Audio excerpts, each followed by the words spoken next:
कोई पूछे तो कहिएगा कि नसीम शाह आया था। जी हाँ, नसीम शाह ने आज फिर वो कर दिखाया है जो उन्होंने 2022 के टी20 वर्ल्ड कप में अफगानिस्तान के अगेंस्ट किया था।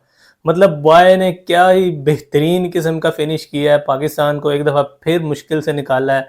और तारीख गवाह है कि पाकिस्तानी बॉलर्स जो हैं उन्होंने हमेशा पाकिस्तान की टीम को सेव किया है, चाहे वो बॉलिंग की बात हो और चाहे वो बैटिंग की बात हो। यानी सेम बॉलर सेम बैटर 2022 के टी20 वर्ल्ड कप में फजले फ़रूकी आखिरी ओवर करने आते हैं और नसीम शाह उनको फेस कर रहे होते हैं और एक ओवर में 11-12 रन चाहिए होते हैं और नसीम शाह जो हैं वो मैच जितवा देते हैं। और आज भी ऐसा ही सिनेरियो था, सेम बॉलर थे, सेम बैटर थे, नसीम शाह सामने फेस कर रहे थे, फजले हक फ़रूकी बॉलिंग कर रहे थे। बॉय ने क्या ही बेहतरीन किस्म की इनिंग खेल दी और यूं उसने अपना बैट फेंका है, यूं उसने अपने ग्लव्स फेंके हैं, मैं कहता हूँ मज़ा आ गया। मतलब क्यों आप लोग अफ़गानी भाई जो हैं हमारे, उनको कोई अलग किस्म का, क्या मैं कहूँ, अब मेरे मुंह में जो वर्ड आ रहा है वो मैं बोलना नहीं चाह रहा, उनको अलग किस्म का जो है ना वो हो रहा है, वो जो मैं कहना चाह रहा हूँ आप समझ रहे हैं। तो लेकिन वो क्यों बार बार तपा देते हैं। पिछली दफ़ा जो उनके फरीद बॉलर थे, उन्होंने कंट्रोवर्सी क्रिएट कर ली आसिफ अली के साथ, जिसके बाद नसीम शाह तप गए। तो ये भी आप लोगों के मतलब के पश्तून भाई हैं, जिस तरह के अफ़गानी हैं, मतलब अफ़गानी भाई जो हैं वो भी पश्तून हैं और ये भी पश्तून है। तो मतलब वो जिस तरह कहते हैं ना लोहे को लोहा काटता है, इसी तरह वो कहते हैं पठान को भी आगे से पठान ही जो है ना वो सामना कर रहा था। तो मतलब क्या ही बेहतरीन सीन था। मैं तो इस चीज़ का वेट कर रहा था कि कब ये पिछली दफ़ा की तरह फिनिश होगा और कब बॉय ऐसे फेंकेगा अपने ग्लव्स को, ऐसे हेलमेट को फेंकेगा। और वही सीन हुआ जी आज फिर। और आज मुझे तो जो कमी फील हो रही थी ना, वो हो रही थी खुशदिल शाह की और हसन अली की। जैसे मतलब वो ऐसे ऐसे भागते हुए आ रहे थे ना पिछली दफ़ा 2022 के वर्ल्ड कप में, तो आज भी अगर वो ड्रेसिंग रूम में बैठे होते ना तो लिटरली मज़ा आ जाना था। और आज उनकी वैसे कमी पूरी की है वसीम जूनियर ने, वो भी भागते भागते आए हैं और उन्होंने आके तो नसीम शाह को संभालने की कोशिश की है, लेकिन उन्होंने कहाँ पकड़े जाना था। उन्होंने बैट वो फेंका है, अपना हेलमेट वो फेंका है और मेरे पास कोई चीज़ नहीं पड़ी थी। लिटरली मैं तब इतने गुस्से में बैठा था, अगर मेरे पास भी कोई चीज़ पड़ी होती ना, मैंने उठा के मारनी थी ऐसे जैसे उसने बैट फेंका था ना। तो लेकिन बहुत मज़ा आया मैच को देख के। अब थोड़ी फ़नी बातें हो गई हैं, थोड़ा सीरियस बात कर लेते हैं। और आज के मैच की अगर हम बात करें तो पाकिस्तान ने जो चेज़ किया है, बहुत ही पुअर किस्म की बैटिंग थी हमारी।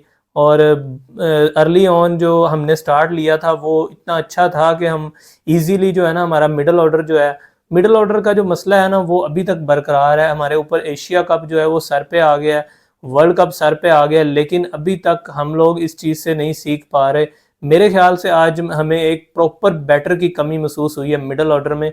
और हमने जो 4 हमने प्रॉपर बॉलर खिलाए हुए हैं, उसामा मीर को वो एज एन ऑलराउंडर खिला रहे हैं, लेकिन मेरे ख्याल से वो ऑलराउंडर की जो कमी है ना वो फील हो रही है हमें अभी भी। शादाब खान ने बहुत ही उम्दा इनिंग खेली और वो तो मैं मेंशन ही करना भूल गया। मतलब एक चीज़ और हुई, फजले हक फ़रूकी ने जो रन आउट कर दिया शादाब खान को नॉन स्ट्राइकर एंड पे, इससे आपको क्या याद आता है? मुझे तो इससे अश्विन याद आ रहे हैं, जिन्होंने जोस बटलर को आउट किया था नॉन स्ट्राइकर एंड पे। और तब हम लोगों ने कैसे मतलब हम लोग टूट पड़े थे अश्विन पे। पूरी दुनिया के जो क्रिकेट फैंस थे उन्होंने बहुत लान तान की थी अश्विन की इस बात पे कि ये एक अनएथिकल वे है। और ये वाकई ये एक अनएथिकल वे आउट करने का, हालांकि आईसीसी ने इसको लीगल करार दिया हुआ है कि आप इस तरह से नॉन स्ट्राइकर एंड पे आउट कर सकते हैं। तो अगर रूल्स को फॉलो करें तो ये आउट ठीक था। लेकिन अगर हम स्पोर्ट्समैन स्पिरिट की बात करें, क्योंकि क्रिकेट जो है ना वो हम लोग एक कहते हैं कि ये जो बड़ी अच्छी गेम है और इसमें स्पोर्ट्समैनशिप जो स्पिरिट है ना वो होनी चाहिए, और वो उस चीज़ को लेके ना थोड़ा फील हुआ है कि मतलब नहीं करना चाहिए था। एक आध दफ़ा वार्निंग दे देते हैं आप लोग। ऐसा काफ़ी दफ़ा मैंने देखा है इंटरनेशनल क्रिकेट में, आप लोगों ने भी देखा होगा कि नॉन स्ट्राइकर एंड पे बॉलर्स जो हैं वो वार्निंग दे रहे होते हैं बैटर्स को कि आप जो है ना वो क्रीज को मिस करके ना जाएं। क्रिस गेल अक्सर मैंने देखा था कि स्टंप्स पे जाके ना ऐसे ऐसे करने लग जाते थे, तो लेकिन वो आउट नहीं करते थे। ये एक बहुत ही मेरे ख्याल से ना अनएथिकल वे से आउट किया था उन्होंने, और जिस तरह की सिचुएशन बनी हुई थी वहाँ पे इस तरह का जैसे मोहम्मद नबी थे, राशिद खान थे, उनको चाहिए था मेरे ख्याल से कि यहाँ पे स्टेप अप करते और आके उनको अपने बॉलर को कहते कि भाई आप अपना जो रन आउट है ना इसको वापस लो। जीत हार जो होती है ना वो सेपरेट होती है, लेकिन अब ये चीज़ जो है ना ये रिकॉर्ड का हिस्सा होगी कि अफगानियों ने ना जो है वो पूरी कोशिश की अपनी तारीख बदलने की। और ये मैं बताता चलूँ कि अभी तक तारीख में ये लोग हमारे से, पाकिस्तान से अभी तक ओडीआई मैच नहीं जीत सके एक भी। पिछले मैच में इनकी किस्मत इतनी ख़राब कि 202 रन इनसे चेज नहीं हुए और पाकिस्तान ने इनको 59 पे ऑल आउट कर दिया। हालांकि मेरे ख्याल से वो इनके पास बेस्ट मौका था मैच जीतने का, पाकिस्तान से पहली दफ़ा तारीख बदलने का। और आज के दिन जो हुआ वो तो सब ने देखा ही, लेकिन ये जो अनएथिकल वे से उन्होंने रन आउट किया ना, मेरे ख्याल से ये नहीं होना चाहिए था। और इससे बेटर वे से अगर आप वो जीतते तो जीत जाते। हुआ तो वही ना कि आप लोग फिर भी हार गए, या तो होता ना कि आप लोग इस वे में आउट करके तो जीत जाते, तो जीते तो आप लोग फिर भी नहीं, तो हार तो आप लोगों का मुकद्दर बनी है। तो क्यों यार आप लोग बार बार नसीम शाह को गुस्सा दिलाते हो? पिछली दफ़ा जो आसिफ अली और फरीद का सीन हो गया था तो बॉय तप गया था और उसने आगे 2 छक्के मार दिए फजले हक फरूकी को। और आज जो है वो आज फिर फजले हक फरूकी जो है उसने इलीगल तो नहीं मैं कहूँगा, अनएथिकल रन आउट कर दिया। इलीगल इसलिए नहीं है क्योंकि आईसीसी के रूल्स में ये मेंशन्ड है कि अगर नॉन स्ट्राइकर एंड पे बैटर जो है वो क्रीज लीव करता है तो बॉलर उसको रन आउट कर सकता है। तो ये था तो मतलब कि लीगल, लेकिन अनएथिकल ज़रूर था। और नसीम शाह को तो मतलब बहुत उनका नाम जो था वो ऊपर चला गया था 2022 के वर्ल्ड कप में, और आज फिर उनको काफ़ी मतलब ये अप्रिशिएट करना चाहिए। लेकिन ये है कि पाकिस्तान की जो बैटिंग है ना उसमें बहुत ज़्यादा फ्लॉज हैं, और उस पर हम जो है ना बहुत सारी डिटेल्ड में बात कर सकते हैं। और मेरे ख्याल से इमाद वसीम या फिर मोहम्मद नवाज़ को खिलाना चाहिए। एक लेगी आप खिला लें, एक लेग स्पिनर आप खिलाएं, शादाब जो कि आपके प्रॉपर हैं। सामा मीर को मेरे ख्याल से अभी रेस्ट करानी चाहिए। इमाद वसीम, फ़हीम अशरफ या फिर मोहम्मद नवाज़ एक प्रॉपर बैटर। और रिजवान भी मेरे ख्याल से अब स्ट्रगल कर रहे हैं पिछले कुछ मैचेस में। आज तो आल दो वो रन आउट हो गए, और पाकिस्तानी बैटर्स की मुझे समझ नहीं आ रही थी कि सब रैश शॉट खेल के आउट हुए हैं। आगा सलमान की बात करें आप, बाबर आजम को आप ले लें, बाबर आजम हमें मतलब ठीक है आप स्कोर करते हैं लेकिन मैच फिनिश करें ना।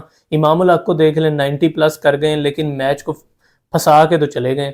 मतलब ऐसा नहीं होता है। एज एन ओपनर आपकी रिस्पॉन्सिबिलिटी होती है कि आप मैच को फिनिश करके आए। ठीक है आपने मैच को क्लोज ले गए आप, लेकिन एक रैश शॉट खेल के आउट हो गए हैं वो। जितने भी पाकिस्तानी बैटर्स आउट हुए हैं ना, मुझे बता दें कि कौन सा बैटर जो है वो उसके स्टंप्स में आके बॉल लगी है। सब ने रैश शॉट खेली हैं, सब कैच आउट हो रहे हैं, अपने जिधर मुंह आ रहा है जिसका उधर उठा के खेली जा रहे हैं। तो मेरे ख्याल से तो आगा सलमान जो है ना उनको अब टाइम आ गया है कि उनको देखना चाहिए कि उनकी जगह बनती है टीम में या नहीं। आप उनको एज एन ऑलराउंडर नहीं खिला रहे, आप उनको एज अ प्रॉपर बैटर खिला रहे हैं, लेकिन वो मैच फिनिश नहीं कर पा रहे पिछले कुछ मैचेस में।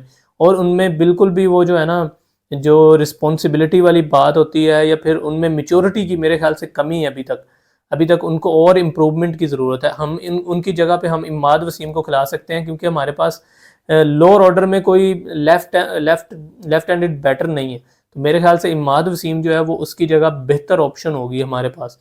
तो आगे देखते हैं जी क्या होता है। एशिया कप भी करीब है, और आप लोगों से भी यही रिक्वेस्ट है कि वीडियो को शेयर किया करें यार, लाइक कर दिया करें अगर वीडियो अच्छी लगी है तो, चैनल को भी सब्सक्राइब कर दें। See you in the next video, bye.